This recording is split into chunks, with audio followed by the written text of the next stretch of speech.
السلام علیکم ویورز، امید کرتی ہوں سب خیریت سے ہوں گے اور سب کے لیے یہ قرآن پاک کا ترجمہ عملی زندگی میں مددگار ثابت ہو رہا ہوگا۔ ویورز، 5واں پارے کا ہم نے دوسرا رکوع شروع کیا تھا اور سورہ النساء ہماری جاری ہے۔ دوسرے رکوع کی ہم نے آیت نمبر 28 تک پڑھ لی تھی اور آگے آج شروع کرتے ہیں۔ اعوذ باللہ من الشیطان الرجیم، بسم اللہ الرحمن الرحیم۔ یا ایہا الذین آمنوا، اے ایمان والو، لا تاکلوا، نہ کھاؤ، اموالکم، اپنے مال، بینکم، آپس میں، بالباطل، ناجائز طریقہ سے، الا مگر، ان تکونا، یہ کہ ہو، تجارت، ان ترادن، باہمی رضامندی سے، منکم، تمہاری، ولا تقتلوا، اور نہ ہلاک کرو،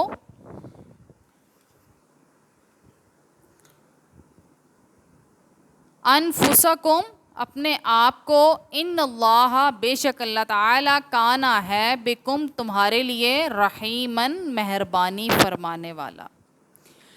قربان جائیں اللہ پاک کی ذات پر کہ جب اللہ پاک نے رزق حلال، کسب حلال کا ذکر کیا تو قرآن پاک کا انداز بیان ہی مختلف ہوتا ہے۔ کتنے پیار سے میرا رب بندے کو حلال کمائی کی طرف لاتا ہے کہ اللہ پاک نے یہ نہیں فرمایا کہ دوسروں کا مال ناجائز طریقے سے مت کھاؤ، بلکہ فرمایا کہ اپنے مال باطل طریقوں سے مت کھاؤ۔ اس کا کیا مطلب ہے؟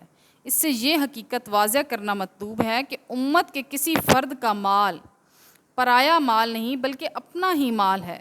اس میں ناجائز تصرف کرنا، دھوکہ، فریب سے اس کو ہڑپ کرنا، اپنے آپ سے ہی دھوکہ کرنا ہے۔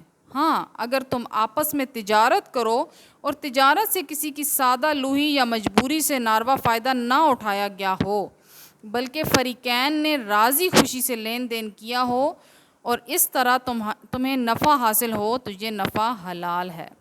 ان ترادن، یعنی باہمی رضامندی کے کلمات پر ذرا مزید غور فرمائیں۔ اسلام جس صاف ستھری تجارت کی اجازت دیتا ہے اس کے خد و خال آپ پر واضح ہو جائیں گے۔ قربان جائیں۔ اور اس آیت میں اللہ پاک نے ایک اور کیا احکام دیا ہے کہ خودکشی سے منع فرمایا اور کسی مسلمان بھائی کو بلا وجہ قتل کرنے سے بھی روکا ہے۔ انفسکم کہہ کر بتا دیا کہ اگر تم کسی مسلمان بھائی کو قتل کرو گے تو اس کا نقصان تمہیں ہی پہنچے گا، تمہاری ہی ایک مومن بہن بیوہ ہو جائے گی اور تمہاری ہی ملت کے معصوم بچے یتیم ہو جائیں گے، تمہارے ہی مسلم معاشرے کا ایک گھر غم کے اندھیروں میں ڈوب جائے گا۔ علامہ بیضاوی نے اس کا ایک اور بہت خوبصورت معنی بتایا ہے، فرماتے ہیں یعنی ایسی مذموم حرکتیں اور ذلیل اعمال مت کرو جو لوگوں کی نگاہ میں تمہیں ذلیل اور رسوا کر دیں، کیونکہ یہ ذلت اور رسوائی ہی تو نفس کی حقیقی ہلاکت و تباہی ہے۔ سبحان اللہ، کیا خوبصورت بات فرمائی ہے۔ اور قربان جائے میرے رب کی ذات پر کہ جس نے کتنا خوبصورت انداز بیاں اختیار کیا ہے۔ اللہ کے تو ہر لفظ پر قربان جائیں، لیکن رب نے کتنے خوبصورتی سے اور پیار سے ہمیں اپنی طرف اور اپنے احکامات کی طرف بلاتا ہے۔ کاش اللہ پاک ہمیں بھی سمجھ عطا فرمائے اور ہمیں بھی اس طرح کے طریقے سے بات کرنے کی توفیق عطا فرمائے۔ آج کا لیسن یہاں تک ہی، نیکسٹ انشاءاللہ نیکسٹ ویڈیو میں، وآخر دعوانا الحمدللہ رب العالمین۔